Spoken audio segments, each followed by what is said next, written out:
troopers and grinders. It is time for yet another edition of Hank's Live Breakdown.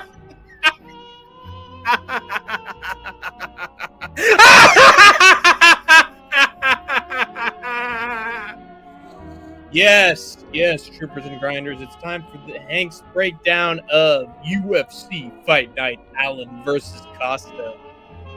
And Hank the Tank in his manic phase once again, ready to run the asylum and let you know which asylees will come out on top in this wave, the sea of madness, also known as UFC 8. What's up, Hank? How's it going, Sean Moody? Good to see you. Do you like the accompaniment of the music? It's a classic. Milky Costa has this in the bag, dude. I wouldn't be so sure about that, Sean Moody. I don't know. Arnold Allen has quite a bit of UFC experience, and if this survives round one, I don't know how it's going to go, personally. Actually, I do know, and I'm going to be discussing that later on in the stream. But, yeah, he's definitely a solid, valuable underdog on the card, but I just don't know if he's got it this time around. But we will see.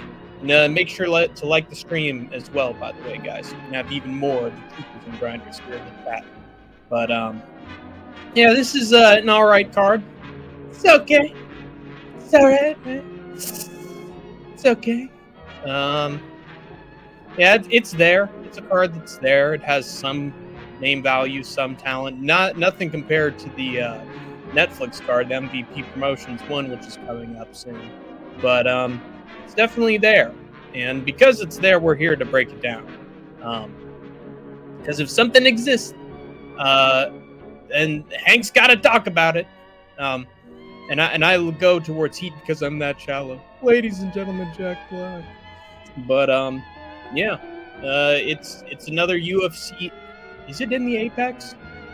I have to check this.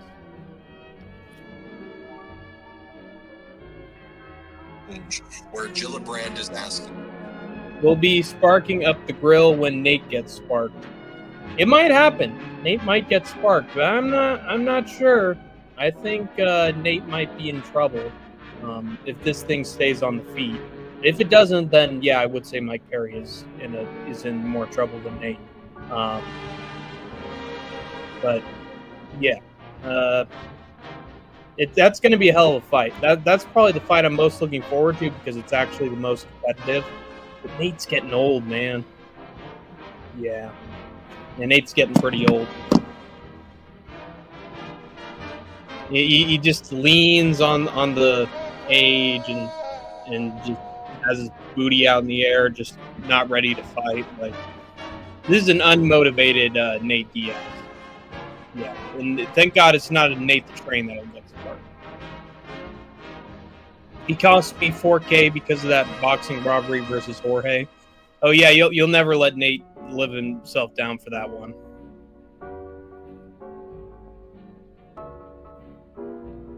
Let's check this real quick.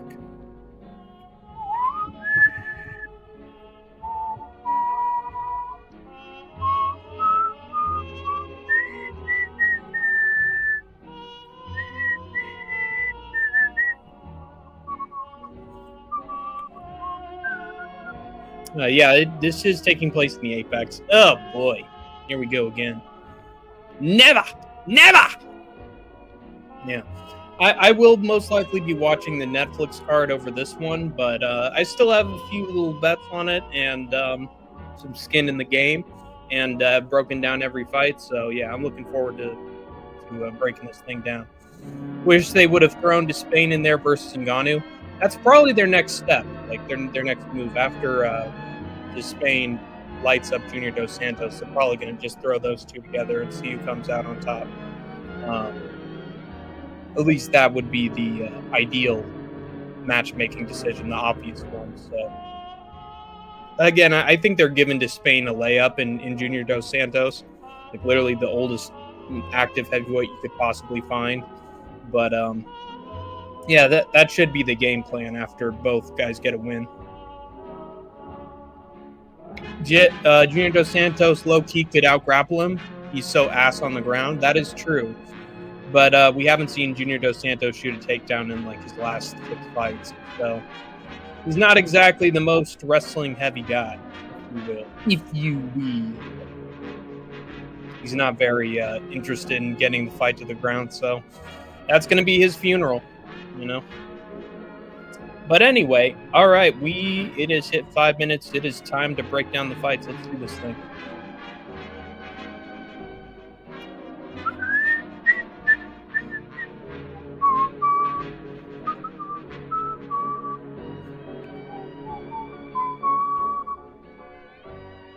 Here we go.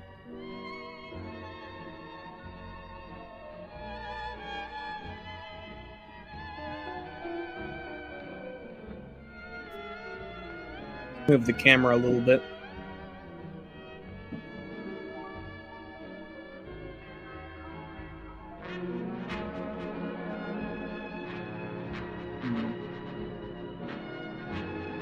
There we go. All right, first fight on the card will be between Shauna Bannon and Nicole Calamari. Ah! Mama B, Shauna Bannon, brother. Yeah! Taking on Nicole Cagliari. Yeah! And I got to go with Nicole Cagliari here. She's a BJJ expert. Shauna Bannon gets taken down all the time. She almost lost to Pooja Tumar, getting taken down, knocked down, just any way you want to split hairs. Got destroyed by Sam Hughes on the ground. Cagliari isn't good at much, but if there's one thing that she is good at, it's the wrestling. And I think she's going to take Mama B down, latch up a sub in round 1, and that'll just be the end of Shauna Bannon.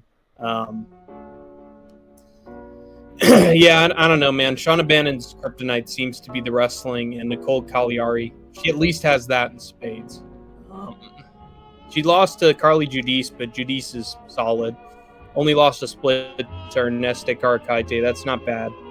So, yeah, Cagliari isn't that bad. Shauna B, Mama B isn't that bad either, but she just struggles with the takedowns and struggles with the wrestling. So I got to go with Nicole Cagliari here.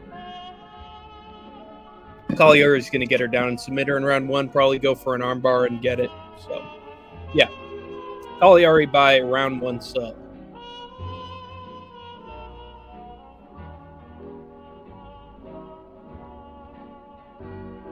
I won't be watching this. Can't entirely blame you for that one. Yeah. I mean, it's probably going to have some decent fights and finishes, just like always, but nothing on the level of the Netflix card.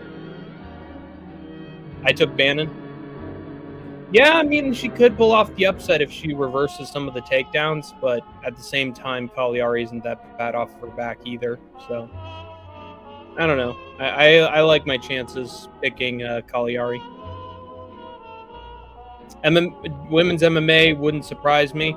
LMAO. Yeah, not at all. Then we have Daniel Perez taking on Luis Garul. The Grim.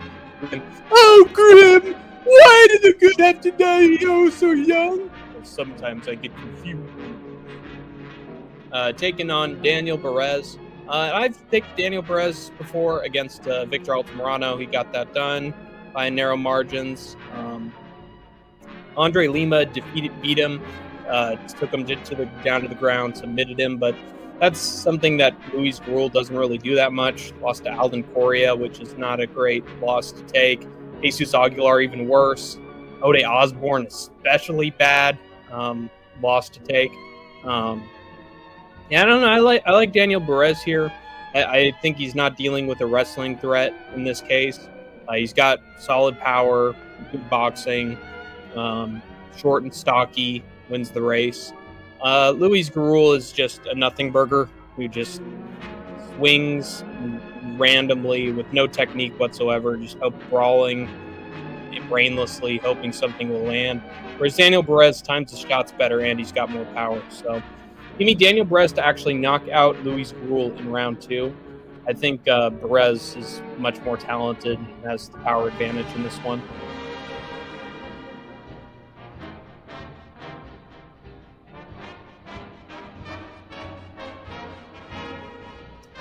Guru. Oh boy, Sean Moody picking the underdog yet again. Here we go. Actually, no. In this case, Perez is technically the underdog, but I think Perez is way more talented. You're retarded. He's challenging me. Alex Pereira would beat Current Reyes. Yeah, he'd smoke Current Reyes, absolutely. Let's see if there's a way that I can. You might have to post that on Discord, Moody. I don't think I can. Actually, let me try.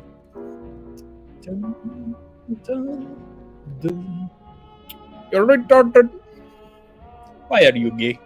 You are gay.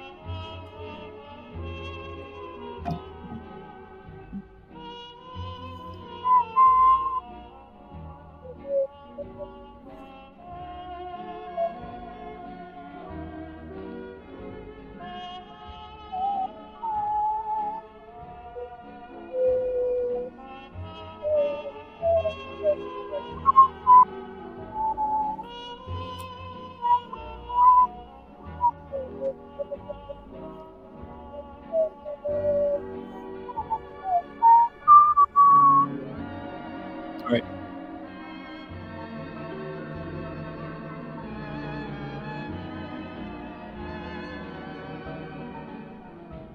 Let me see. All right.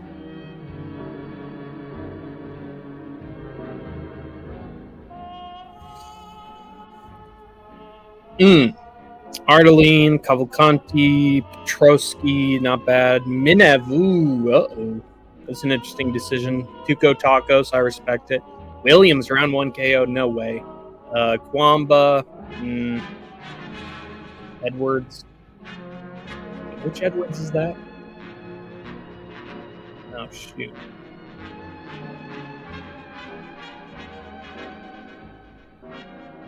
Yeah, Christian Edwards. Oh, boy.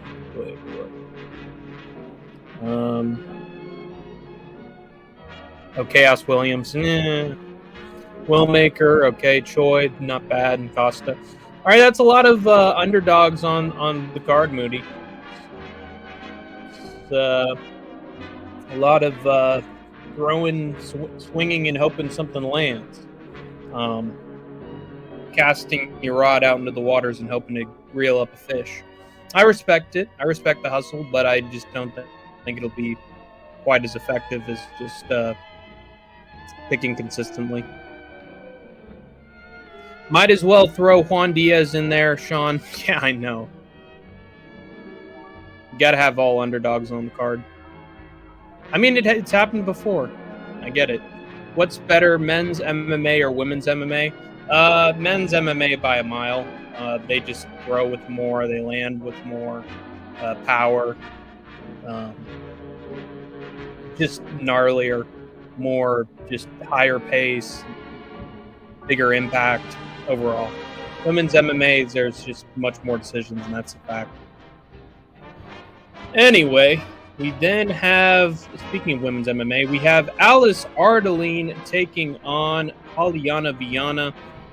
Both these women are very low level in the sport. Polyana Viana, her last win was 3 freaking years ago against Jinyu Frey. And she does have knockout power, which is something to be a little bit concerned about. But Jacqueline Amorim destroyed her. Tabitha Ritchie destroyed her. Aside from an absolute can, like, she just doesn't have very good wins. And I trust Alice Ardeline here to beat her.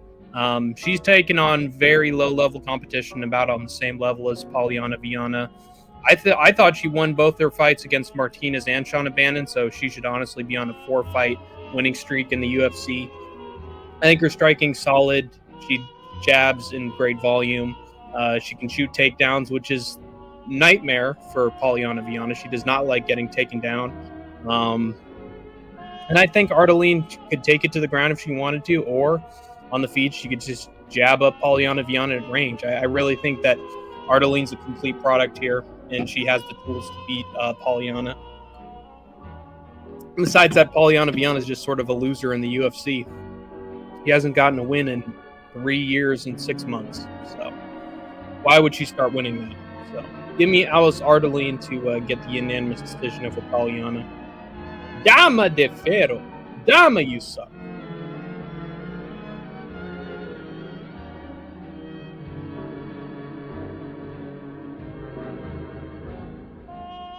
I will be watching this fight. I will be watching this fight. What? Friggin' Alice Arteline versus Polyana Viana? Or Petrosky versus Cody Brundage? This is an interesting one. It is an interesting one. Both are not that bad. Christian Rodriguez is criminal, Sean. He is a criminal, and he deserves to go down. That man has committed so many crimes against humanity on the scale. The guy is a perpetual fat fuck, which is, a life sentence in 5 years. Both. All right. Nice. They're solid fights. And I'm an Alice Arteline fan. I don't really like either of these guys, except maybe Cody Brundage when he's, knocking fools out. But other than that, it's mostly just crumbling and having one round of action and then nothing, which is why I'm going to pick Andre Petrosky here. Cody Brundage lost to Eric McConaughey. That loss hasn't aged too badly. Cam Rouston, that loss hasn't aged badly. Dante Johnson, I think that loss is going to age badly. I don't know. Cody Brundage just can't seem to get it done in any of his fights. Mansour Abdul Malik is destroying him. He's only winning against Julian Marquez. Now, Andre Petrosky does have a shaky chin, so that chin could very well get cracked. But I don't know, man. I think Petrosky's going to survive the onslaught of Cody Brundage. Probably take him down a few times, get the jab going, and probably win by decision. I don't think Petrosky's chin is going to go. I think he's going to survive the Brundage bondage. And then later on, just start beating up Cody Brundage and taking him down and dominating. I don't know. Getting destroyed by Dante Johnson is just a bad look. And Andre Petrosky is basically just a slightly better Dante Johnson. So give me Andre Petrosky to win here by either unanimous or split decision here. I still think that Rodolfo Vieira win is a good look. Edmund and Cam Rouston are tough outs. But, I'm still going to go with Andre Petrosky here. I think he can survive round 1 against Cody.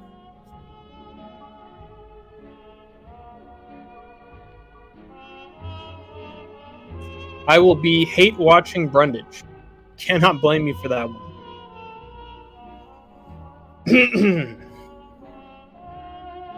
Petrosky fights are pretty boring for the most part. Yeah, I sort of have to agree with you there. They're not that fun. He could knock out Cody Brundage, or Cody Brundage could knock out Andre Petrosky. It is definitely possible. You never know. But expect this to be sort of a snooze fest. Then we got Caitlin Vieira against Jacqueline Cavalcanti. I'm going to go with Cavalcanti in this one. I think she's way more consistent on the feet. Beat Mayra Bueno Silva, beat Avia, beat Cornell. It shouldn't have been a split. Shouldn't have been a split against Nunes either. Both ranked competition. Jacqueline Cavalcanti is just a pretty slick striker. She's quick, she's fast, she's got good reach. She's a solid kickboxer. She's good at fighting at range. Whereas Caitlin Vieira, she isn't that great on the feet. All she does is sort of spam takedowns and pray that gets her the win. It didn't against Norma Dumont, and I don't think it's going to do anything. And that loss has aged poorly since. I don't think it's going to work well against Jacqueline Cavalcanti either. Just because, again, it's going to be damage over control on the judges' scorecards, and it's going to be Jacqueline Cavalcanti who's doing the most damage, just straight up. She's the one who actually knows how to strike, so Yeah, I don't know. I think Caitlin Vieira just doesn't have the striking to compete. And if she takes her down, I think Cavalcante can get up too. So give me Jacqueline Cavalcante to beat Phenomenawful by unanimous decision.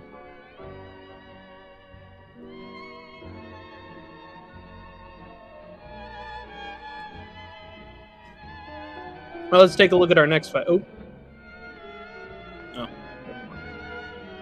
Then we got Tommy Gant against Artur Minev.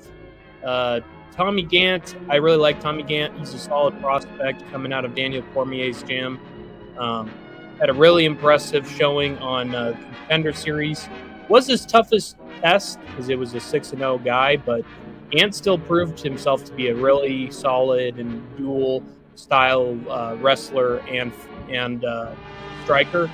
And he put on a really good performance on Contender Series.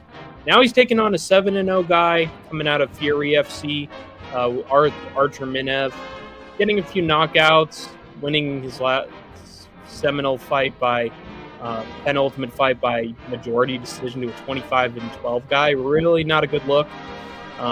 Everybody else he's knocking out, but these are mostly bums with single-digit records. I don't know. I trust Tommy Gant more to be the more complete fighter. Jab up Artur Minev and then just take him down and sub him, I think. I don't know. I don't think Artur Minev has much for him. And then, again, this fight against Moran Howe is not a very good look at all. So give me Tommy Gant. I think Tommy's going to beat him up, take him down, and sub him in round 2. At least I hope he does. Otherwise, it'll be a real waste.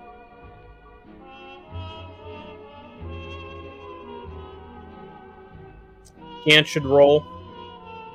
Yeah, stop, tuck, and roll, Gant. Woo!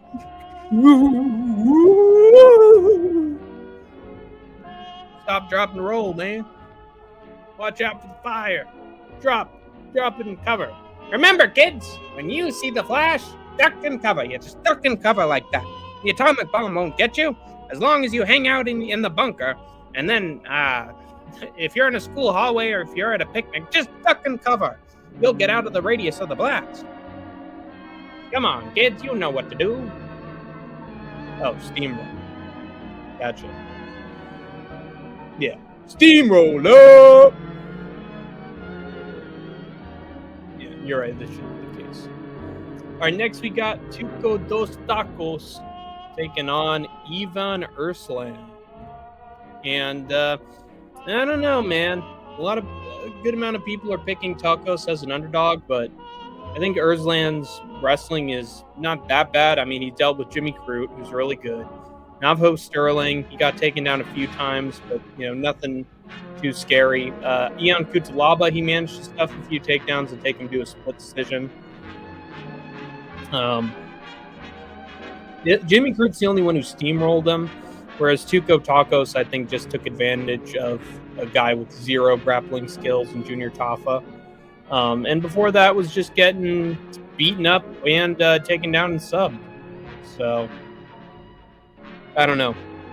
I think Erslan's just a little bit better just a tiny bit better with his wrestling than Junior Tafa. And I think he's going to stuff the takedowns of Tuco Tacos and just sort of beat him up on the feet and get him out of there in round 2. I think the striking of Ivan Erslan isn't bad. It's the best part of his game. He's got power. He's got muscle. And great muscles. This guy's handsome. Very handsome guy. He ought to be a model. Instead of a fighter, he ought to be a model. That's what I always told him. But Ivan Erslan, I don't know. I think his takedown defense is a little underrated. And I think Tacos, whatever, fuck, tomato, is going to try to take him down, but I don't think he's going to succeed. And Erslan should keep this on the feet. And on the feet, I think it's going to be Erslan who has the striking advantage. So give me Erslan by round 2 knockout. Round dos. All right, let's get to the next one. Then another fight on the prelims between Nikolay Veretennikov and Chaos Williams. Odds are going with Chaos Williams, but He got absolutely smushed by Andreas Gustafsson on the feet. Gabriel Bonfim gave him a challenge on the feet too. He knocked out Carlson Harris, but Harris is a nobody. Rolando Bedoya nearly beat Chaos Williams. Like, this is the one good victory that Chaos Williams has. And it was against an old man, and he just got a fluke right hook, basically. Whereas Nikolay Veretennikov beat Francisco Prado, which is actually pretty easy to do. Barely lost to Danny Barlow, which is not bad. Austin Vanderford, he loses to, but Vanderford's a wrestler. Punahele Soriano, can't really excuse that, but at least Soriano could wrestle. And Nico Price is nobody on the feet. I think this is going to be a matter of who's better on the feet, who's got better striking. And in my opinion, I think it's Nikolay Veretennikov. Chaos Williams, all he has is like raw power, and he can't really put his punches together all that well. Whereas at least Nikolay Veretennikov is a competent striker who's managed to outstrike a few guys. Chaos Williams needs the big shot to win, and I think Veretenikov's tough. He hasn't been put out at all in the UFC. Well, he was put out that one time, but that was ground and pound. And again, he won't be taken down. On the feet, I think he's tough. I think he can take a shot, and I think he's going to take Chaos Williams shots and just fire back and slowly beat him up over 3 rounds. So give me Nikolay Veretennikov to stop the chaos in Williams and tame the Ox fighter. I think he's going to beat him up, Veretennikov, by decision.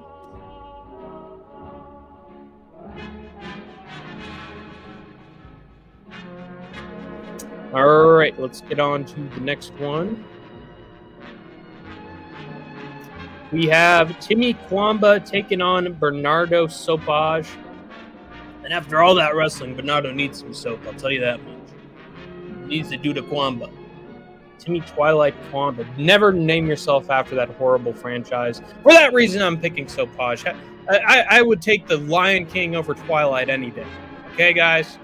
But seriously, I think Sopaj has better wrestling, better fundamentals, throws with more power, managed to outland on Ricky Turcios, which is not easy to do. Was beating up Vinicius Oliveira before the fluke flying knee.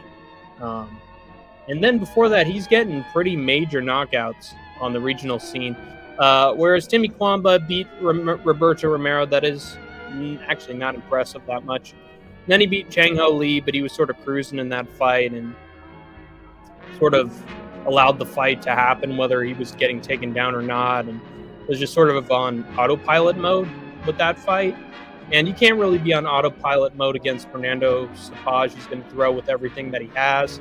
He's going to take you down. He's going to try to outstrike you. He's going to land with big punches.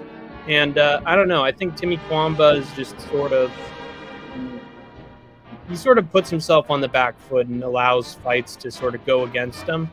And you can't do that against somebody with good cardio who's going to try to outpace him in Bernardo Sopaj.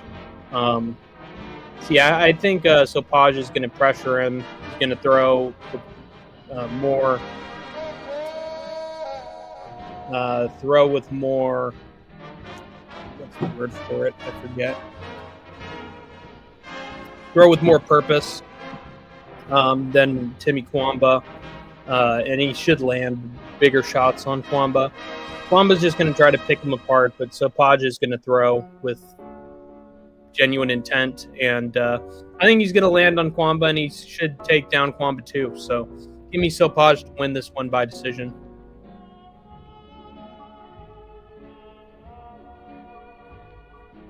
All right, on to the next one.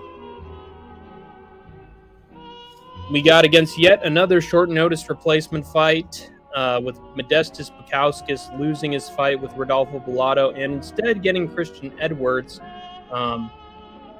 Edwards is just a random dude, but I like his nickname, Prediction Pain. Knocked out some dude in Shamrock FC. It's a terrible fight promotion. Lost to a 4-0 guy. Beat the 14-10 guy by shoulder injury. Yeah, and then got standing 10-finger guillotine choke. Tells you everything you need to know. Bukauskas should land with efficiency. Got knocked out by Krylov, but Krylov's solid. I don't think Christian Edwards is very solid at all. I think on short notice he's especially going to be bad. And Modestas Bukauskas should land with relative ease. And I think he's going to find the knockout in round 2. I think he's larger. He's got a longer reach, heavier guy.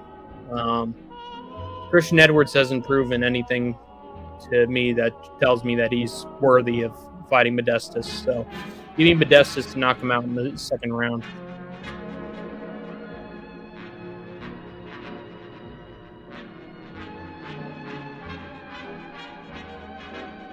All right, next fight. This is a big one between Malcolm Wellmaker and Juan Diaz. Wellmaker trying to have a bounce-back win after getting smoked by Ethan Ewing. Now, the fact that he survived against Ewing for 3 rounds is actually pretty good in hindsight. Knocked out Chris Moutinho, knocked out Cameron Simon. Those are all right names. Juan Diaz got a miraculous spinning back elbow on Juan El Quan. Honestly, was not looking that great. Was starting to get beaten up for that back elbow, but he still landed it. But before that, he's just sort of cruised and hasn't really gotten that many knockout wins. I don't think the power threat is there against Malcolm Wellmaker. I think it'll be more Wellmaker just turning on the gas and trying to take out Juan Diaz. Juan Diaz just sort of comes forward just trying to brawl. And he can't really do that against Malcolm Wellmaker, who's going to be a sniper in there. He's going to throw his patented right hook. And unless Juan Diaz is specifically trained for that right hook, I think it's going to land on the target. So, yeah, I think Wellmaker's going to land. If he lands, then Juan Diaz is going to go out. So, yeah, give me Wellmaker by round 1 knockout. I just think Juan Diaz is sort of overrated. And this one performance doesn't really define who he is as a fighter. Again, if he wants to fight with Wellmaker and not make it a tactical fight, then he's going to get smoked. He's going to walk himself right into a punch. So give me the Wellmaker to make another well that Juan Diaz is going to fall into. Give me Wellmaker by round 1 knockout.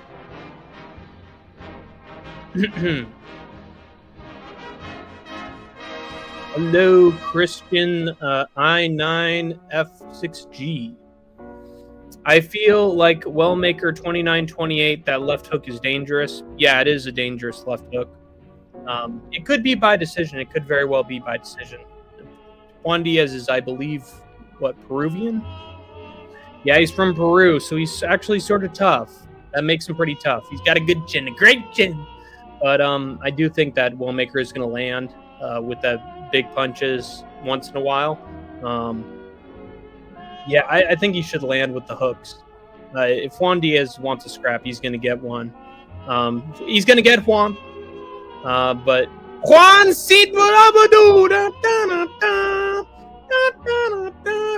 the ring in the Super Slam.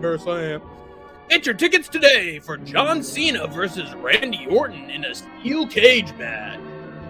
In an ass-oiling up match. It's John Cena taking on the Big Show in a 375 Stages of Hell match.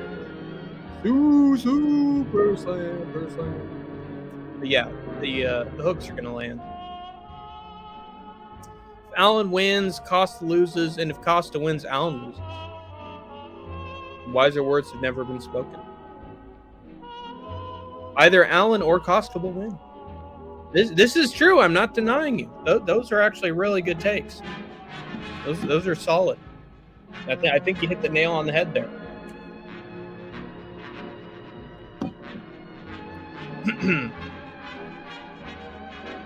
I actually have Diaz here. I think Wellmaker's fraud.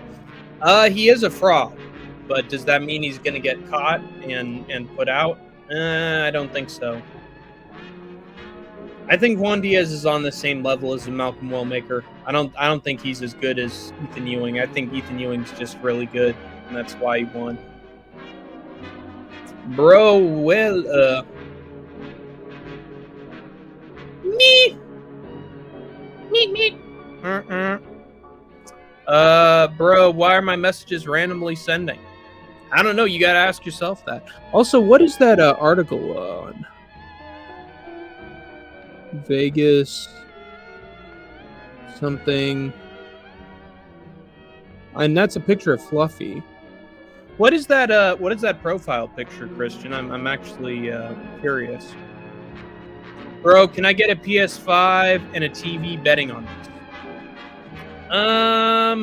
Maybe. I mean, here are some fights that you could make some money on. If you go with Choi by decision, you'd get a good, solid underdog. Raj is a favorite. If you bet on Varetnikov, that's a solid underdog as well. Let's see if there's any more. Hunty, Trotsky. If you bet on Perez is probably going to end up being an underdog on the card as well. So Daniel Perez, Nikolay Varetnikov, as well as Duho Choi would be my recommendations if you want to actually make a profit. But they are risky. Underdogs are always risky. So bet at your own peril, my friends.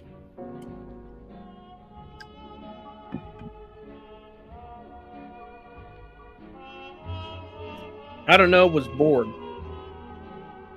Makes sense to me. Low key, I just throw $5 on Brundage. Brundage could get a win. It is his birthday after all. He could get a knockout win on his birthday, and that would honestly make the card a lot more exciting, but I think Petrosky's got it. If he can survive round one, he should be solid.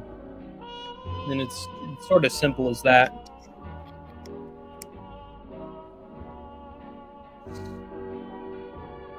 Let's see. What does the Absurd Chaos say?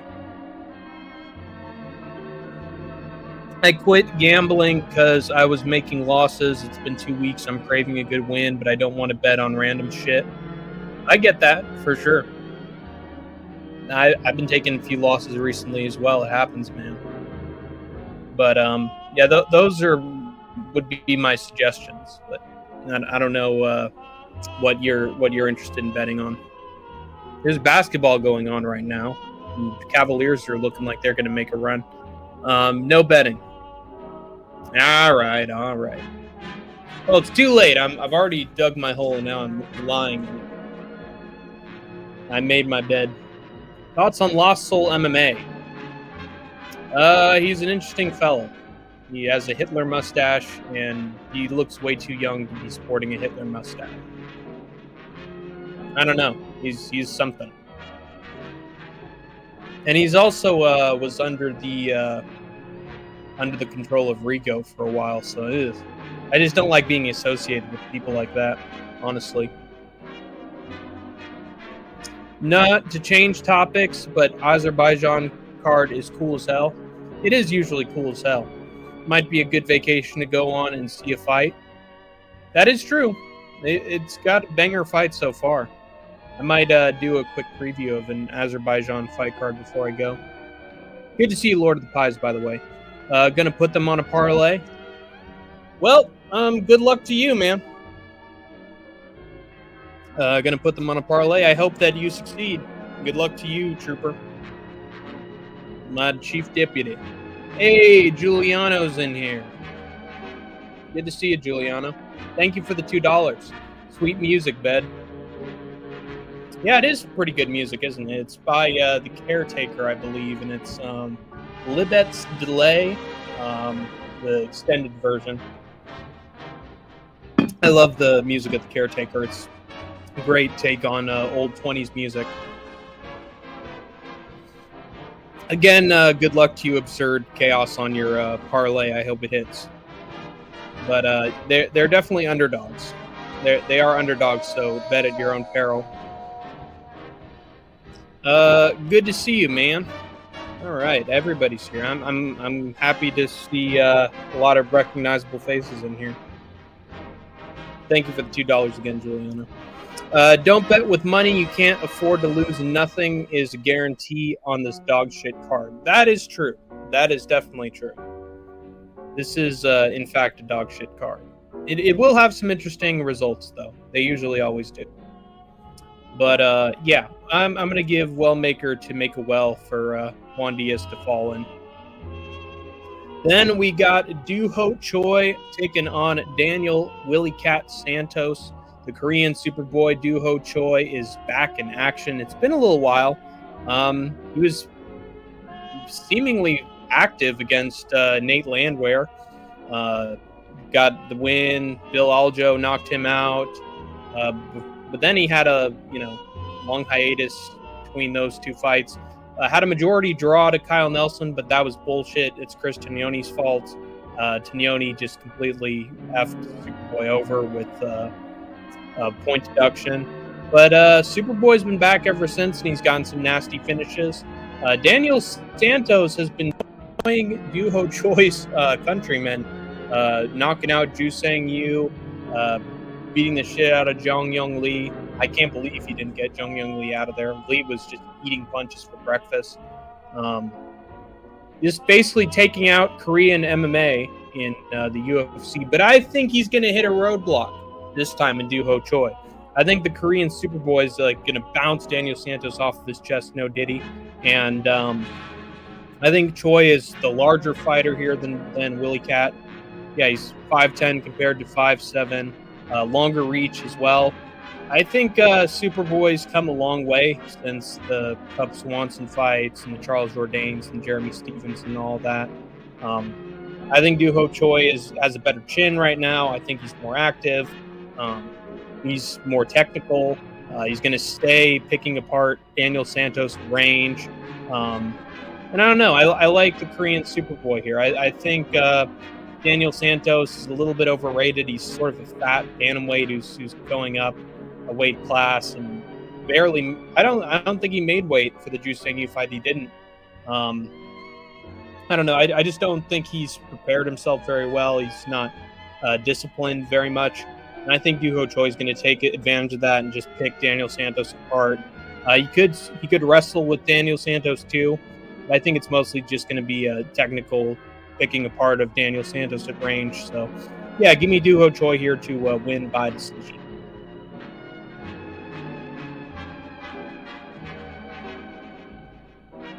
But I'm looking forward to this fight because I'm a big fan of Do Ho Choi, big fan of the Korean Superboy.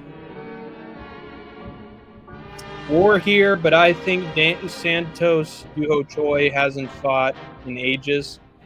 Yeah, he hasn't fought in a while, but I mean, he came back looking pretty great after he was enlisted in the South Korean military. He just came back with a vengeance and started grouping some wins together. So I don't know. I think long absences are not bad for Do Ho Choi. I think if anything, he comes back and he wins fights. So that gives me another reason to pick him here. I don't know. I think the chin of Choi the Choi chin is better here compared to what it was before. I think he's way more defensively sound, and Daniel Santos is going to be sort of swinging for the fences, and I think he's going to get rocked. So, yeah, give me Do Ho Choi. I'm going with Korean Superboy. All right. Then we got our main event between Arnold Almighty Allen and the Dalmatian. Oh, Jesus. It's because he's Michael Jackson, isn't he? It's Malquisium Michael Jackson Costa. Oh! Shamon! Annie, are you okay? Are you okay, Annie? By the way, the Michael Jackson documentary doesn't cover all the creepy shit and the deranged pedophilic nonsense. So I don't know what to think of that movie. It's not covering the real stuff. It's not really a documentary, is it? Anyway, tangent aside, Michael Jackson Costa has been on a roll recently.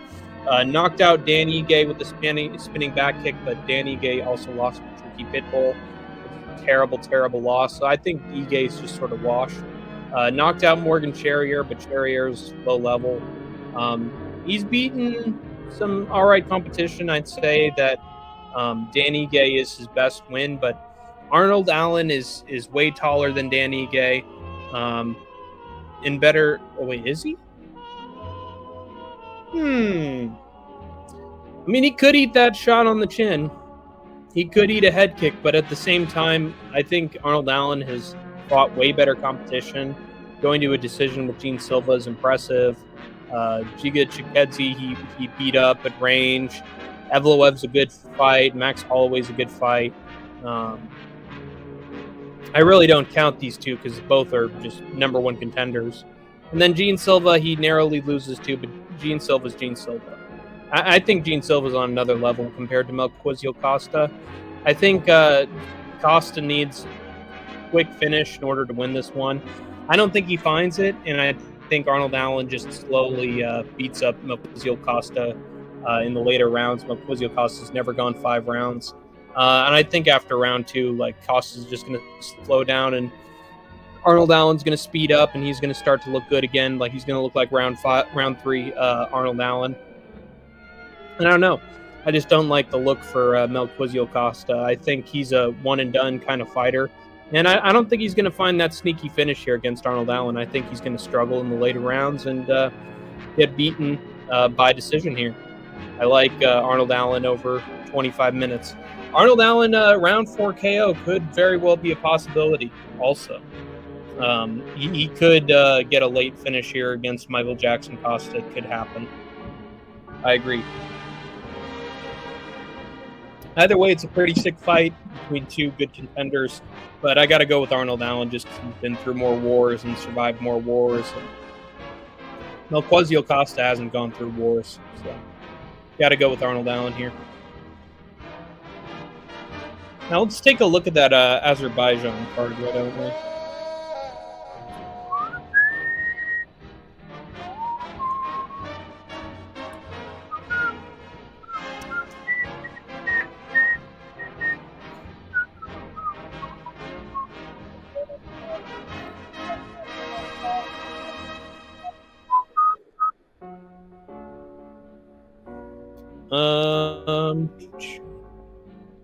Here we go. Fiziev versus Torres is an absolute banger. Can't wait for Fiziev Torres. That'll be an explosive fight. Michel Pereira versus Shara Magomedov. I hope Shara Magomedov destroys Michel Pereira. Bruno Ferreira versus Ikram Liskrov's an absolute war. That is a fucking killer fight. I can't wait to watch that. Aswell Mabaya versus Charles Johnson. Battle of the underrated flyweights. Can't wait to see that. Abdul Rahman Yakyayev against Julius Walker. Yakyayev Smish Preta. Ismail Nardiev against Marvin Vittorio. Yeah, that just got added.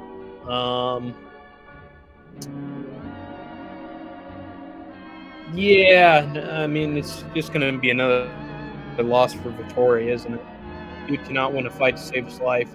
Abbas Magomedov versus Mikhail Zajic is an absolute banger. Ruzaboa versus Polyaev is solid. Bekzat's on the card. Let's fucking go Bekzat. Taking on Gene Matsumoto. That's a killer matchup. Neil Donchenko against Andreas Gustafsson. 2 absolute warriors slugging it out. Nazim Sadikov taking on Mateus Camilo.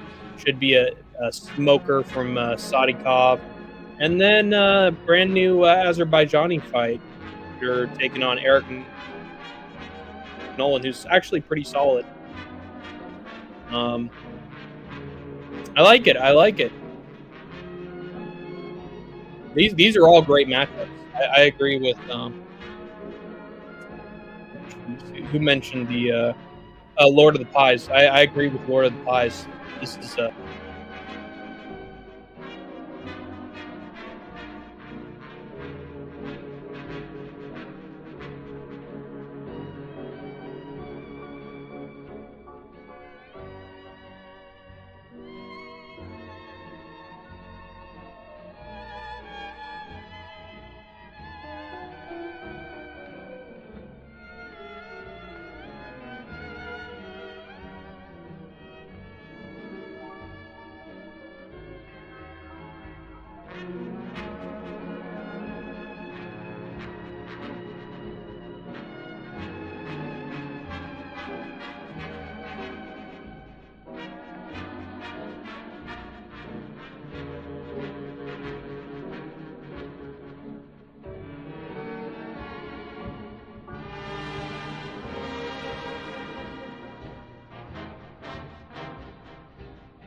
All right, we're back.